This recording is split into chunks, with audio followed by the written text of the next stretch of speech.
24 గంటల ఉచిత విద్యుత్ ఇస్తే 16,500 కోట్ల రూపాయలు ఖర్చు అవుతుంది. ఖర్చులు చూపిస్తుంది 24 గంటల రైతులకు ఉచిత విద్యుత్ ఇస్తున్నామని రాష్ట్ర ప్రభుత్వం. కానీ వాస్తవంగా 8 నుంచి 10 గంటలే రైతులకు విద్యుత్ వస్తుంది. మిగతా 13-14 గంటల విద్యుత్ సరఫరా చేయడం లేదు. 13-14 గంటల విద్యుత్తును సరఫరా చేస్తున్నామని ఖర్చులు రాసి కొనుగోలు చేసిన వాళ్ళ లెక్కలు చూపించి దాదాపుగా 8 నుంచి 9,000 కోట్ల రూపాయలు ఎక్కడికి వెళ్తున్నాయి? దీని మీద విచారణ చేయడానికి మీరు సిద్ధంగా ఉన్నరా? ఉచిత విద్యుత్తును అనుచితంగా అవినీతికి వాడుకోవద్దు టిఆర్ఎస్ ప్రభుత్వము. చంద్రశేఖరరావు ప్రజల సెంటిమెంటును, ఉచిత విద్యుత్తును తన స్వార్థానికి, అవినీతికి బలి చేయకూడదు అని నేను ఆ వేదిక మీద స్పష్టంగా చెప్పిన. అందుకే మొదటగా నా సవాల్ కేటీఆర్ కు, రైతు వేదికలలో చర్చ జరగాలని నువ్వు ఏదైతే పిలిపిచ్చినవో ఒక రైతు బిడ్డగా నువ్వు చెప్పు. సిరిసిల్లలో రైతు వేదిక దగ్గరికి రావాలనా? సిద్దిపేటలో చింతమడకలో మీ నాయన పుట్టిన ఊర్లో రైతు వేదిక దగ్గరికి రావాలనా? గజ్వేల్లో మీ ముఖ్యమంత్రి గారు ప్రాతినిధ్యం వహించే నియోజకవర్గంలో రైతు వేదిక దగ్గరికి మేము చర్చకు రావాలా? ఎక్కడికి రావాలనో కేటీఆర్ గారు స్పష్టంగా చెప్పాలి. లేదంటే విద్యుత్ శాఖ మంత్రి జగదీశ్వర్ రెడ్డి గారి సొంత శాసనసభ నియోజకవర్గం తుంగతుర్తిలో నాగారం గ్రామంలో ఉండే రైతు వేదిక దగ్గరికి రావాలనా? మీరు సవాలు విసిరిండ్రు, మీరు చర్చ పెట్టమన్నారు. చర్చకు మేము కాంగ్రెస్ పార్టీ నాయకులు, ముఖ్యమైన వాళ్ళందరం, రైతులుగా వ్యవసాయం చేసే మేమందరం ఆ రైతు వేదిక దగ్గరికి చర్చకు వద్దాం. 24 గంటల ఉచిత విద్యుత్ ఇస్తలేరని మేము అంటున్నాం, ఇస్తున్నారని మీరు అంటున్నారు.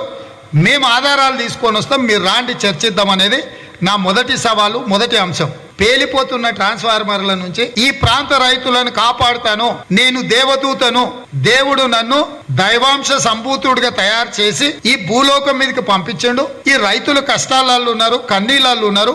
వీటిని తూడవడానికి, రైతుల కష్టాలను తీర్చడానికి నేను వచ్చిన శాసనసభలో చంద్రశేఖరరావు గారు గొప్పలు చెప్పుకొని, బయట అగ్వకు విద్యుత్తు అమ్మకానికి ఉన్న కేంద్ర ప్రభుత్వం అగ్వకు నీకు విద్యుత్ అమ్ముతా అని పీయూష్ గోయల్ కేంద్ర మంత్రి గారు చెప్పిన ఆ అంశాన్ని పక్కన పెట్టి నూతన విద్యుత్ థర్మల్ పవర్ ప్రాజెక్ట్స్ నిర్మిస్తా అని చెప్పి అక్కడ చెప్పిండు.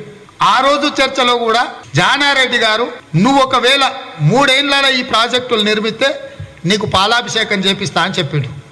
ఆయన దాన్ని ఎక్కడనో తిప్పి పెట్టి జానారెడ్డి గారు ఎన్నిసార్లు చెప్పినా అది కాకుండా వీళ్ళకి కావాల్సిందే వీరు మాట్లాడుతారు. కానీ ఇప్పుడు నేను ఇక్కడ వద్దన్నా, అవసరం లేకున్నా ఈ దేశంలో 4 లక్షల మెగావాట్ల విద్యుత్ ఉత్పత్తి సామర్థ్యాన్ని కాంగ్రెస్ పార్టీ తెచ్చి ప్రైవేట్లో, ప్రభుత్వంలో అవసరానికి మించిన విద్యుత్తును ఉత్పత్తి చేసే సామర్థ్యాన్ని దేశానికి 2004 నుంచి 2014 వరకు కాంగ్రెస్ పార్టీ ఇచ్చింది.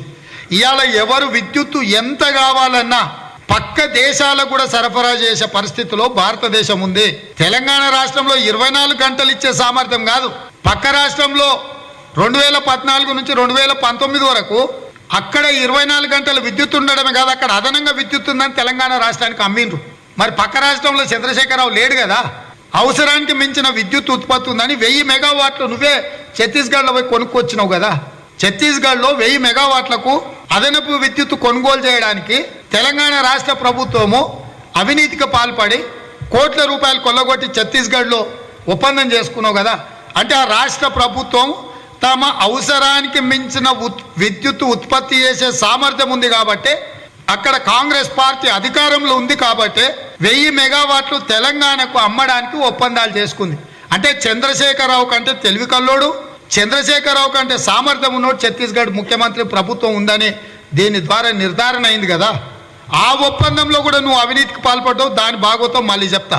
పక్షిని వేటాడేటప్పుడు ఆ పక్షి బాధను చూసి రిషిగా మారి రామాయణం రాసిండు. కేటీఆర్ వాళ్ళ నాయన ఫస్ట్ యూత్ కాంగ్రెస్ అంటే కాంగ్రెస్ ఐడియాలజీ, తర్వాత తెలుగుదేశం ఐడియాలజీ, ఆ తర్వాత టీఆర్ఎస్.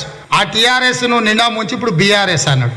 అంటే మనకు విషయ అవగాహన కలిగినప్పుడు, మన ఆలోచన పరిధి పెరిగినప్పుడు, మన విచక్షణ అధికారంతో మన నిర్ణయాలు తీసుకుంటాము. జీవితకాలం పెద్దబాల శిక్షణ చదువుకోము, అక్కడి నుంచి పీజీ పిహెచ్డీల వరకు చదువుకుంటూ పోతాము. నేను అధికారంలో ఉందని కాంగ్రెస్లోకి రాలేదు, నేను కాంగ్రెస్లో అధికారం చెలాయిస్తలేను. కాంగ్రెస్ సిద్ధాంతం నచ్చి, కాంగ్రెస్ సిద్ధాంతాన్ని పాటించి, కాంగ్రెస్లో ప్రాథమిక సభ్యత్వం తీసుకొని శ్రీమతి సోనియా గాంధీ గారి నాయకత్వంలో నేను చేరినప్పుడు రాహుల్ గాంధీ గారు ఏఐసిసి అధ్యక్షుడు, వారి లీడర్షిప్ ఈ దేశానికి అవసరమని గుర్తించి వారి నాయకత్వంలో పనిచేయడానికి క్రమశిక్షణ కలిగిన కార్యకర్తగా కాంగ్రెస్ పార్టీలో నేను చేరిన.